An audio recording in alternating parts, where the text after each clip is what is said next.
bei Drive in der One-Click Edition. Ich glaube, wir haben es während dieser Liste schon das ein oder andere Mal gehört, aber Birnenblatt ist einfach verdammt gut. Nicht nur verdammt gut, was Cover-Auswahl betrifft, sondern auch verdammt gut, was Mediabook-Innovationen betrifft. Sei es jetzt das Glow-in-the-Dark-Cover bei Wolfcop oder eben das grenzgeniale, jackenmäßige Cover C von Drive. Großartig geprägt, dieses wattierte Mediabook, hervorragend verarbeitet, mit coolen Kleinigkeiten, wie beispielsweise die Limitierungskarte einfach auf einem Kleidungsetikett abzudrucken. Es ist nicht viel, aber es sind genau diese Sachen, wo man, finde ich, die Labels unterscheiden kann, die mitdenken und die, denen es eigentlich mehr oder weniger wurscht ist. Enthalten in den Mediabooks ist neben der Blu-ray-Version des Films auch der komplette Soundtrack auf CD. Eine großartige Idee bei diesem Film. Außerdem hat man als, glaube ich, so ziemlich erste und einzige Mediabook-VÖ überhaupt neben den 3 verschiedenen Covern auch eine One-Click-Version angeboten, wo man die 3 Mediabooks dann auch noch mit einer zusätzlichen Limitierungskarte in einer Box bekommt. Und auch diese Box ist absolut großartig, weil man hier eines der wahrscheinlich kreativsten und coolsten Motive überhaupt zu diesem Film schön geprägt als Frontcover verwendet hat. Das ist wirklich eine tolle Sache, eine der besten Mediabook-VÖs des vergangenen Jahres, aber für mich trotzdem nur auf Platz 3 gelandet, weil es sich um ein böses R-Wort handelt, wo man zwar quasi sämtliche Aspekte, die man bei diesem Produkt selbst gestalten hat können, nämlich die Cover-Artworks,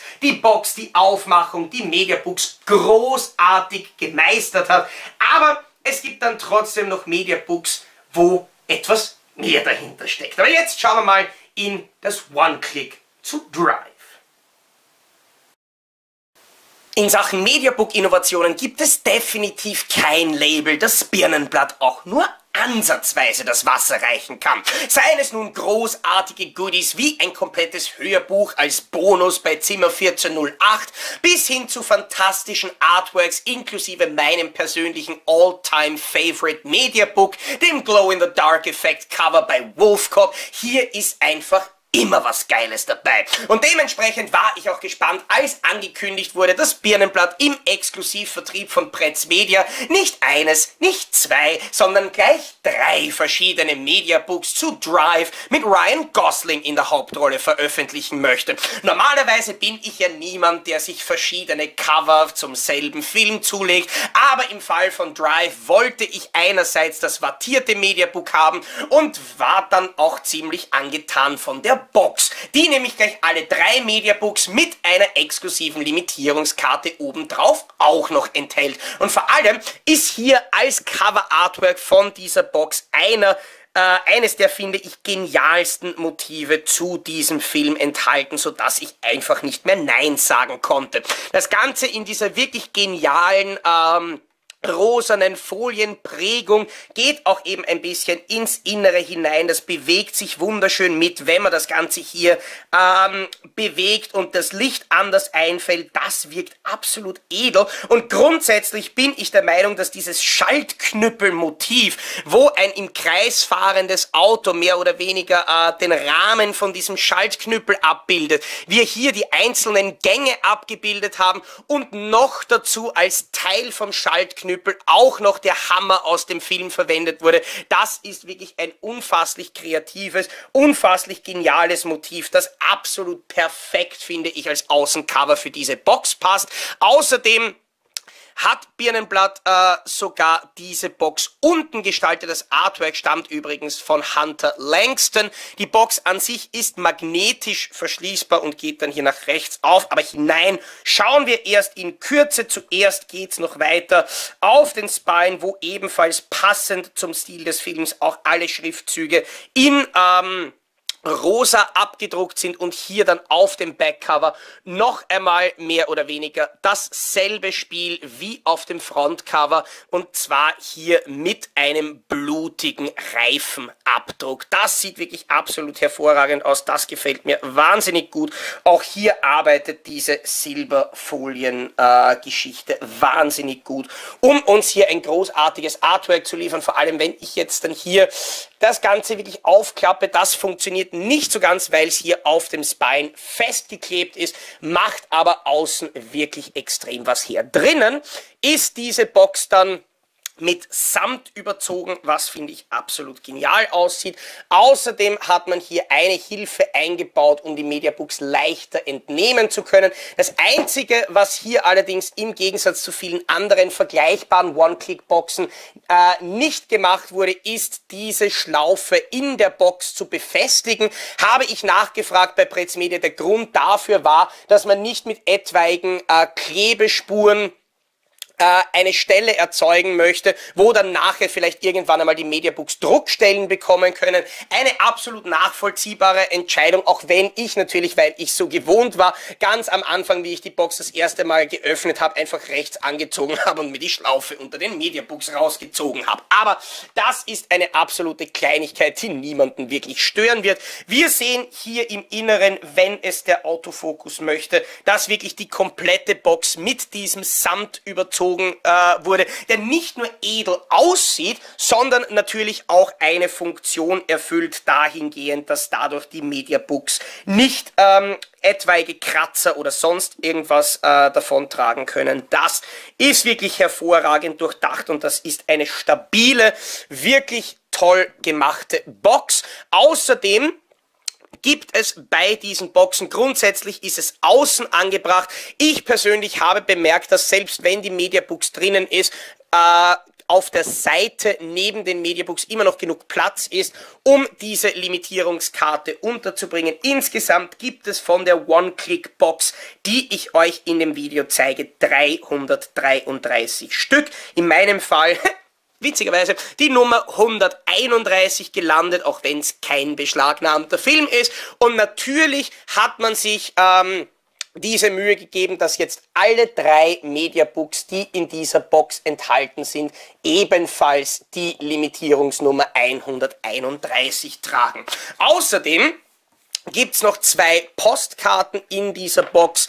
Dabei handelt es sich um die 2 Motive, die uns jetzt im Laufe des Videos noch öfter begegnen werden, nämlich die Motive, die auch als Innenartwork für die 3 Mediabooks verwendet wurden. Aber ich glaube, es ist an der Zeit, uns die Mediabooks an sich jetzt einmal wirklich im Detail anzuschauen. Beginnen wir mit dem Cover A. Da sehen wir quasi Ryan Goslings Gesicht, das über der Stadt thront, wo mehr oder weniger sein Stiernacken dann nur mehr aus Wolkenkratzern besteht. Und was mir persönlich extrem gut gefällt, auch hier ist partieller Glanzfoliendruck eingesetzt worden, nämlich bei seiner Brille. Das Einzige, das mich ein kleines bisschen wundert, ist, dass man das nicht auch noch beim Titelschriftzug hier unten gemacht hat, wobei das Cover Artwork mir grundsätzlich schon wirklich gut gefällt. Das sind die Artworks von den Drive Mediabooks, vor allem eben bei Cover A und B, sind wirklich speziell, und ich gebe auch zu, wie ich sie das allererste Mal gesehen habe in irgendwelchen Vorschaubildern, haben sie mir auch bei weitem nicht so gut gefallen wie jetzt auf den fertigen Mediabooks. Ganz besonders beim Cover C war ich etwas skeptisch, aber das werden wir dann noch sehen, wenn wir uns das Mediabook im Detail anschauen, dass das definitiv unbegründet war.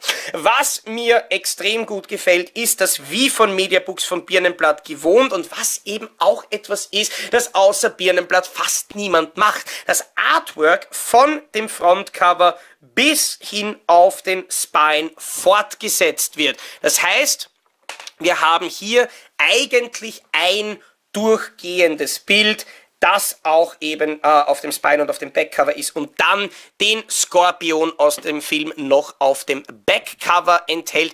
Diejenigen, die auf der Suche nach der individuellen Limitierungsnummer auf den Mediabooks sind, denen empfehle ich wirklich dringend eine Lupe anzuschaffen, denn diese INI-Nummer ist hier Also ganz ehrlich, ich beneide Stefan von Birnenblatt nicht dafür, dass er diese Limitierungsnummer Sticker alle per Hand aufkleben musste. Und zwar 999 Mal bei Cover A, 777 Mal bei Cover B und bei Cover C ist es ein bisschen anders gelöst worden, das schauen wir uns dann später an. Aber das ist womöglich wirklich ein kleines bisschen klein. Aber egal, außen sieht dieses Mediabook, finde ich, auf jeden Fall absolut fantastisch aus. Ist auch eben etwas, wo man sagen muss, das ist definitiv kein 0815 Mediabook, kein 0815 Artwork. Drinnen dann etwas, das ich bei den Mediabooks von Birnenblatt auch immer spitze finde, die Tatsache, dass die Discs ein eigenes Bild bekommen und es selbst, wenn es sich um Repacks handelt, nicht einfach Repacks mit demselben Disc-Design wie bei den bisherigen Releases handelt. Hier eben einerseits diese beiden Charaktere als schicke Zeichnungen auf den beiden Discs und unterhalb von den Discs dann eben wie angekündigt, hier das eine Motiv als Innenartwork und ich muss sagen, das ist etwas, das ganz selten gemacht wird bei Mediabooks, das aber meiner Meinung nach wirklich die absolut genialste Möglichkeit ist, ein Innendesign durchzusetzen. Gefällt mir so wesentlich besser, als wäre ein Bild quasi durchgehend unterhalb der Discs angebracht, weil dann hat man quasi auf der einen Seite trotzdem immer nur eine Hälfte vom Artwork und dann beispielsweise das Frontcover vom Booklet beziehungsweise hier hinten das Backcover vom Booklet und dann wiederum den zweiten Teil von dem durchgehenden Innendesign. Da passt es, finde ich, wesentlich besser, wenn sowohl auf dieser Seite ein durchgehendes Motiv zum Einsatz kommt, als dann eben auch auf dieser Seite. Wunderschöne Zeichnungen in dem Fall. Das Ganze, was man hier sieht, ist ein genähtes Mediabook, das hier jetzt zwar in meinem Fall vielleicht nicht 100% perfekt ist. Das sind zum Beispiel bei meinem Cover B sind diese Nähte wesentlich weniger deutlich zu sehen. Trotzdem gehört auf jeden Fall gesagt, dass gerade bei Versand und so weiter ein genähtes Mediabook auf jeden Fall die hochwertigste Verarbeitungsmöglichkeit ist. Wir alle kennen Mediabooks mit gehefteten Booklet, wo dann bei kleineren Stößen beim Versand schon ausreichend sind, um das Booklet komplett rauszureißen, beziehungsweise geklebte Booklets, die dann teilweise gar nicht einmal 100% gerade drinnen kleben und so weiter, und die geklebten halte ich grundsätzlich sowieso generell für eher schwach. Da ist das auf jeden Fall die beste Möglichkeit. Auch, muss man sagen, von der Gestaltung her gefällt mir dieses Mini-Birnen-Extrablatt, ist auch ein relativ cooler Name, muss man sagen, richtig gut. Hier natürlich mit einer Mischung aus Text beziehungsweise Setbildern oder auch eben Bildern aus dem Film. Das Ganze ist, finde ich, visuell gut aufbereitet, macht einen optisch guten Eindruck und gefällt mir. Noch hatte ich leider keine Zeit, das Booklet wirklich durchzulesen. Das wird aber in Kürze folgen. Wer sich gerne mit der Pause-Taste hier auf YouTube spielt, der kann das ja wahrscheinlich jetzt tun. 30-seitiges Booklet ist eine sehr, sehr feine Sache, vor allem eben, wenn man hier sich den Querschnitt anschaut. Auch, muss man sagen, mit diesem Falz macht das Mediabook einen sehr, sehr hochwertigen Eindruck. Außerdem ist noch eine Kleinigkeit mit dabei, nämlich ein Flyer über den Soundtrack, wo eben noch einzelne Credits angebracht sind. Dieser Flyer übrigens, wurde mir ebenfalls gesagt, war eine Bedingung des Lizenzgebers, und zwar nicht nur, dass dieser Flyer beigelegt wird, was ich grundsätzlich sowieso für eine coole Idee halte, sondern auch, dass dieser Flyer exakt dieses Format hat. Es war nicht die Entscheidung von Birnenblatt, den Flyer so zu machen, was ich sehr, sehr schade finde, weil ich hätte mir diesen Flyer im viereckigen, also im quadratischen Format wesentlich besser vorstellen können, nämlich genau in dem Format, dass man ihn dann auch als Cover in eine Audio-CD-Hülle hineinlegen kann. Aber das war leider aus rechtlichen Gründen nicht möglich. Dafür ist es uns jetzt möglich, einen Blick auf das zweite Cover zu werfen. Das, muss ich zugeben, das war, das mir auf den allerersten Bildern noch am wenigsten gefallen hat, das jetzt aber hier in Natura auch fantastisch aussieht. Einerseits im Gegensatz zum Cover A hier der partielle Glanzfoliendruck beim Titelschriftzug, der mehr oder weniger in Ryan Goslings Silhouette gedruckt wurde. Hier unten ein wirklich sehr schön stilisiertes Bild, ebenfalls noch in ihn hineingezeichnet, und natürlich auch bei diesem Cover einerseits der hochwertige Falz beziehungsweise andererseits das fortgesetzte Motiv bis hin aufs Backcover. Hier wartet dann das Hammermotiv auf uns, ebenfalls recht cool mit diesen Reifenspuren, und wer sucht, der findet womöglich auch noch die eigene Limitierungsnummer. Natürlich dieselbe wie bei der Box beziehungsweise beim anderen Cover, und hier als Gesamtüberblick wirklich absolut geil. Also mir gefällt das richtig, richtig gut. Wenn wir jetzt nur einen ganz schnellen Blick ins Mediabook hineinwerfen, dann sehen wir, dass natürlich das Disk-Design bzw. der Innendruck und auch das Booklet absolut identisch sind und dass natürlich hier dann ebenfalls noch der Flyer wegen der CD beiliegt. Aber kommen wir zu dem absoluten Highlight aus der Box. Ich habe es mir, muss ich zugeben, selbst auf den ersten Realfotos auf Facebook nicht wirklich vorstellen können. Es gab ja schon zu Grease, glaube ich, eine Edition, ich glaube auch noch zu Ganz oder Gar nicht hat das Fox auch gemacht, wo mehr oder weniger ein DVD-Case in einer Jacke drinnen gesteckt hat, aber hier mehr oder weniger die Jacke aus Drive als Mediabook-Design nachzumachen. Das ist eine saugeile Idee. Vor allem, weil es ein wattiertes Mediabook ist und demnach eben auch diesen sagen wir, Daunenjacken-Charakter relativ schön wiedergibt und man es hier wirklich geschafft hat, perfekt mit der Prägung zu arbeiten. Man hat hier natürlich den Teil, der nach innen geht, wo der Zipfverschluss offen ist. Hier unten ist er dann geschlossen und hat dieses Muster von der Jacke, diese Nähte, absolut hervorragend umgesetzt und auch eben wie dann hier der Titelschriftzug in die Jacke eingearbeitet wurde. Das ist großartig. Das ist wirklich, wirklich fantastisch und damit ist Drive einmal schon ein heißer Kandidat für das Mediabook des Jahres, vor allem wenn man hier dann auf das Backcover geht und hier ebenfalls noch diese Prägung vorfindet, beziehungsweise noch einmal den Skorpion als Motiv. Das ist wirklich geil.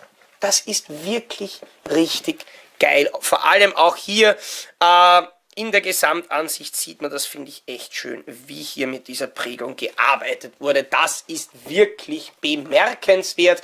Drinnen ist das Mediabook dann eben identisch mit den anderen beiden Versionen, inklusive dem Flyer. Aber das Einzige, was euch wahrscheinlich im Video gar nicht aufgefallen sein wird, weil es ja bei den anderen Mediabooks so gigantisch riesig war, ist, dass es hier gar keine Limitierungsnummer auf dem Backcover gibt. Halte ich auch für eine sehr, sehr gute Entscheidung, weil es eben zu dem wattierten Look nicht gepasst hätte und natürlich dadurch, dass das wattierte Mediabook ein bisschen nachgibt beim Angreifen, weiß ich jetzt auch gar nicht sicher, inwiefern dieser Sticker dann auch wirklich gehalten hätte. Stattdessen hat Birnenblatt bei diesem Cover sagen wir, ein Makerl beigelegt, das eben tatsächlich auch diesen Makerl nachempfunden ist, die auf Kleidungsstücken hängen, deswegen eben auch hier dieses Loch, wo man diesen Tag dann quasi anhängen könnte,